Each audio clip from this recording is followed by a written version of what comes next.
কি এখন যাবেন? চলেন এক্ষুনি যাই। দুজন অফিস কক্ষ থেকে বের হয়ে গেল। কলিং বেলের শব্দে মোস্তাক আলী দরজার সামনে এসে দরজার হোল দিয়ে বাইরে তাকিয়ে দেখলো খাবারের প্যাকেট হাতে একটা ছেলে বাইরে দাঁড়িয়ে আছে। কয়েক সেকেন্ড কি জানি ভাবলো, তারপর দরজাটা খুলে দিল। ছেলেটি বাসার ভেতরে প্রবেশ করে বলল, স্যার আপনার খাবার। মোস্তাক আলী পকেট থেকে টাকা বের করে ছেলেটিকে দিয়ে বলল, তুমি এবার আসো। ছেলেটি বাসার চতুর্দিকে তাকিয়ে বলল, স্যার এত বড় ফ্ল্যাটে কি আপনি একা থাকেন? হ্যাঁ আমি একা থাকি।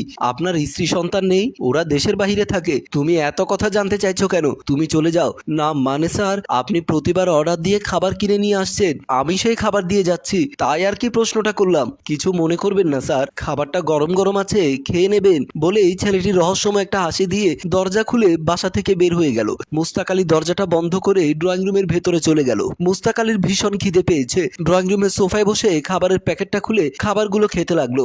ঘন্টাখানেক পর একটা বাড়ির সামনে এসে কোম্পানির মালিক লিনা ও